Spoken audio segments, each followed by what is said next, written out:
Mga kapuso, sikat nga DJ dito sa Kauluhan, doon ay bagong dalit alang ka nato, pakisay nato. Gikan sa Barangay LS 97.1 si Papa Obet. Good morning, Papa Obet, and welcome back sa GMA Regional TV Live. Yes, good morning po mga kapuso at sa lahat po ng nanonood sa atin dito sa GMA Regional TV Live. Magandang umaga po sa inyo. Good morning, Papa Obet.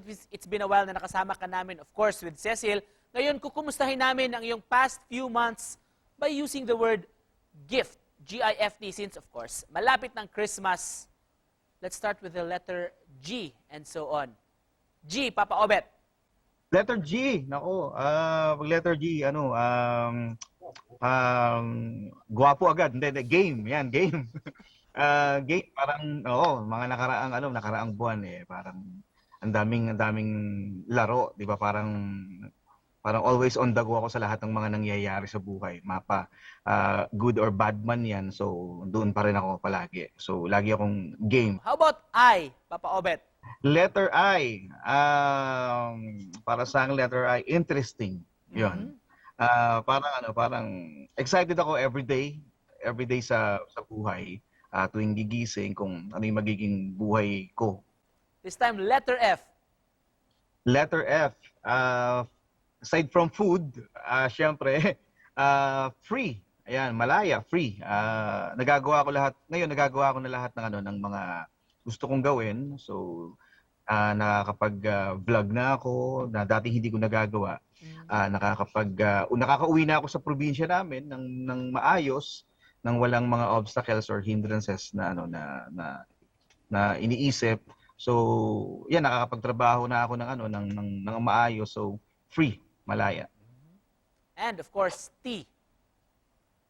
Letter T. Ako, parang pag sa akin letter T, siguro doon tayo sa doon ako sa material na bagay. Doon tayo sa toys. Thank you so much for this, Papa Obet. And speaking of gifts, ano o sino ba ang greatest gift mo sa buhay at bakit? Greatest gift sa buhay ko, wala nang iba, syempre, kundi yung anak ko. Kasi sa gitna ng pandemic, ang tawag nga namin sa kanya, pandemic baby.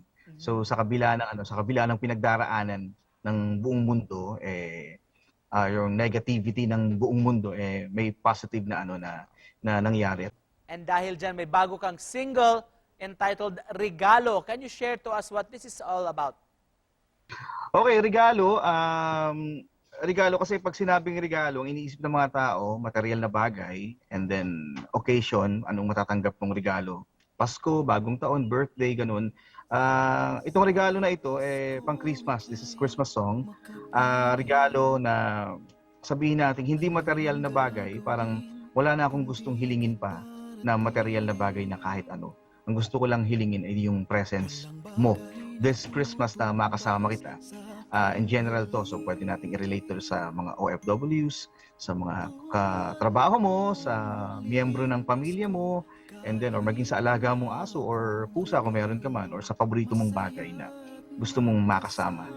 Pero bakit ngayon ikaw ay nasaan? Naging maayos naman ang ating paalam. Sana ngayong Pasko ay makapiling ka. Sana'y makasama ka kahit na sandali. Gabing lumalamig, hanap ang yakap mo. May we know ano kayang naging inspirasyon mo sa bagong single mo na Regalo? So para sa akin siguro, ang pinaka-inisip ko rito yung mga OFWs natin na malayo sa pamilya nila. And on your part, Papa Obet, may gusto ka bang or meron ka bang inaasam na regalo na gusto mo makuha this Christmas? Ngayon, kung sa material na bagay, parang wala akong maisip siguro yung presence ng daughter ko na sana makasama ko this Christmas. Can you invite our Kapuso viewers to download and of course listen to your new single, Papa Obet?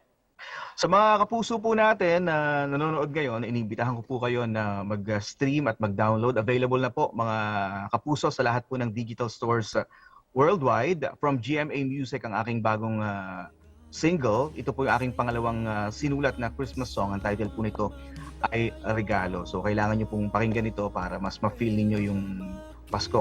And of course, to close this, Kapusong Papa Obet, ang message mo sa mga viewers natin dito sa Central at Eastern Visayas. Sa mga kapuso po natin, sa mga viewers po natin, lalong-lalo na dito sa Eastern Visayas, think positive lang sa buhay, pero huwag sa sakit. Tuloy lang po natin lahat ng mga plano natin. And may mga pinagdaraanan, I'm sure matatapos din naman yan. Hindi naman panghabang buhay nandun tayo sa dark side. So, think positive lang po at mag-pray lang palagi. Ayun, Merry Christmas po sa inyo. It's nice to have you in the program. Thank you so much, Kapusong Papa Obet. Thank you po.